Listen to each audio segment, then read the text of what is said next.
Hi, it's Matt at Loynds. This is the panel for the skedaddles line. We're going on to this. The panel's almost finished now, so we've got the MCBs here, Allen Bradley MCBs. These MCBs here protect the lens of drives that we're driving all the motors. These are the contactors for the condensing units which are on the line, and the contactors for the heaters. These are all your safety relays, Viper safety relays from IDEM. You've got your 24 volts PSU, which drives the power for the safety relays, the Allen Bradley Ethernet switch, and the Allen Bradley PLC, which does all the controls and logics for controlling all the drives and switching all these. You'll notice all the drives are in what's called safe talk off mode at the moment, which means the panel's just been set up, turned on, and we'll come over to the screen and show you how you get that off. So you'll see it looks like e-stop's been activated, so acknowledge that and any errors that are on there.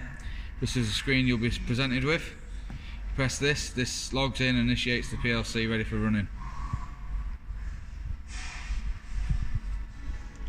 Once you come to this page, this is your overview page.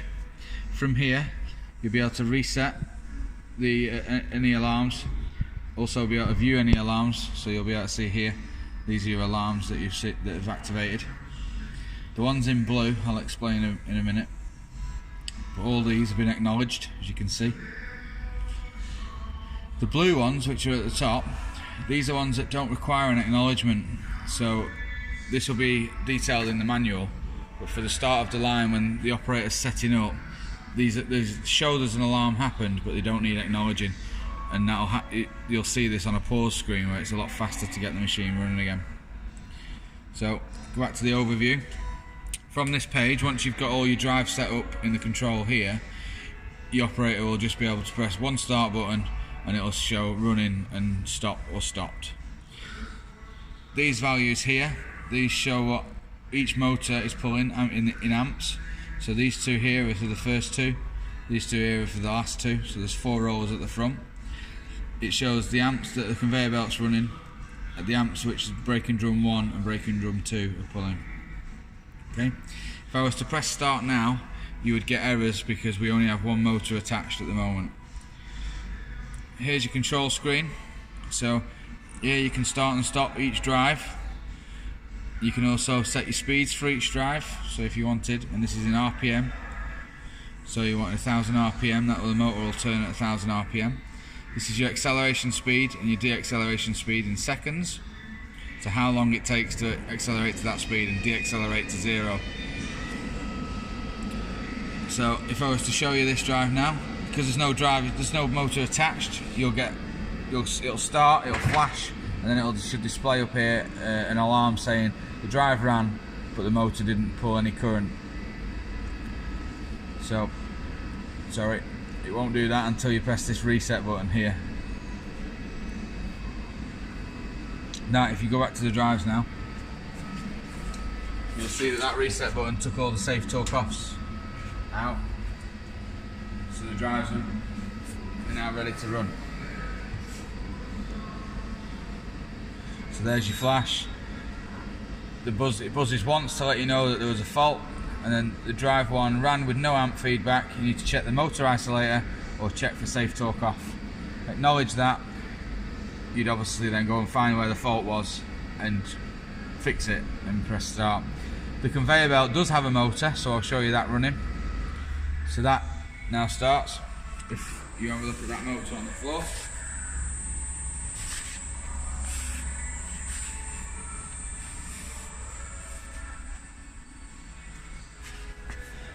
Here you can switch on your condensers and your heaters, and if we just go back to the overview screen, you'll see here that this has gone from run to running, and then telling you you're available to stop. So if you wanted to stop, you could stop the whole line.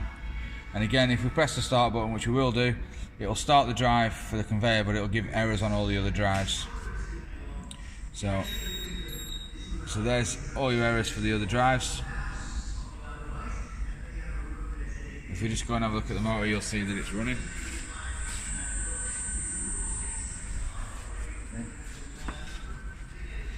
So in here you can switch your condensers and heaters on and off. In this configuration screen in a minute I'll show you how you can isolate either one of the drums, heaters or the condensers, so if you're wanting to run without one on. This is your I/O screen, so this will tell you all the inputs, so what inputs are active and what outputs are active. So if, for instance, we go in here and we close the conveyors off, sorry, the condensers off, you'll show that the condensers are off. It will also tell you what drives are doing, so these are in stop and the conveyor belt's in run, and it'll tell you if there's any faults.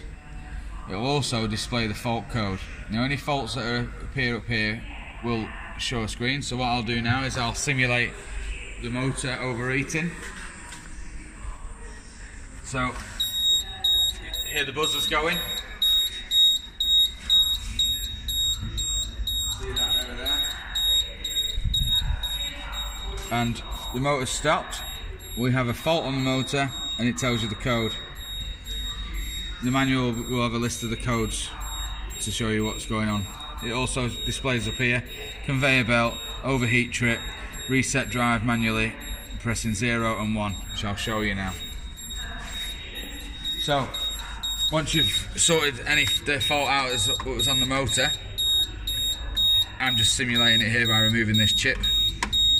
Is the drive here would need a physical override, so your operator would have to come and open the panel, or someone that's trained, press disable there, which shuts the alarm up, and then you'd have to press a 1. Doesn't restart, but it just resets the drive.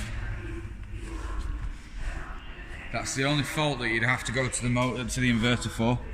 And then you'd come up here, press OK, reset, and that drive is able to restart.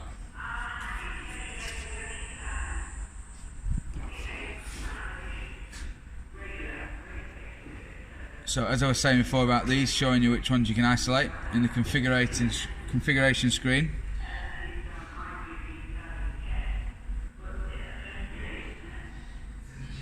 In here you can disable condenser 1, condenser 2. So if you go and look at the I/O screen, you can see condenser 1 is on because the condensers are running here. We can disable that and they stay on, but it now shows you that condenser 1 is off. You can do the exact same thing for the heaters and the buzzer. So if the buzzer was sounding and it's not, you need to close the buzzer off for something while you maintain or fix something, you can disable the buzzer to stop it sounding while you work on the machine. Before I spoke about when the drivers were running and the operator was to open this part of the line to set something up. The drives will stop here, these will carry on, but to make it a lot easier for the operator to restart the line, when he closes this and the guards are back in, you'll be presented with this pause screen. And what this pause screen will do is a simple restart of the first 4 drives. We will get errors because there's no motors connected at the moment. So there's your errors. And obviously if the drives had started, it would have gone back to this screen here. Looking again here, we can set any control issues. So if you've got a control that's somebody's not pressed the reset on the drive and it goes into drive mode, the motor won't actually turn. So at that point you would then have to press control reset, and control reset would then just drop any errors out. This is the power cycle, so how many times the machine's powered on and off. You can reset that counter there. And the configuration button takes you back to the screen, the actual HMI configuration screen, which is in here, which isn't part of the PLC program, it's just a program within inside the HMI. While that's loading, there's 3 brake resistors here, and these are for the conveyor belt system, which is connected to this inverter, and the 2 sieving drums inverters, which are those there. So when these stop, they won't come to a complete stop, but they'll have a lot of energy that they need to dissipate, which will go over those resistors. And now we're back here. So this is the HMI configuration screen, which you can go in and you can change the various bits. Now obviously it's set to a time zone where we are in the UK. You can set your time up here and find where you are, press set. You may have to adjust your times here just to suit, but then it will automatically update. If you're ever in this screen and you need to get back, you just go to File Manager, choose the application and press Run, and there's your application back.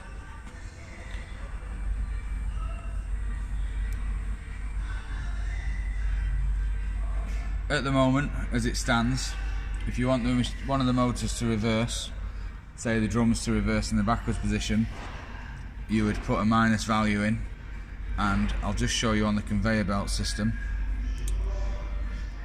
that the motor will run backwards. We will change this and put it on a physical button and remove the minus feature, and then you would have options in here to reverse the motors. The actual speed, the acceleration speed and deceleration speed are limited to the lowest value is 0.1 seconds and the highest value is 10 seconds. If you try to input anything outside of those, you will display with an error and it will revert back to its last number. That also goes for the speed. Anything above 1500, and at the moment anything less than minus 1500 will show you an error and revert back to the last value.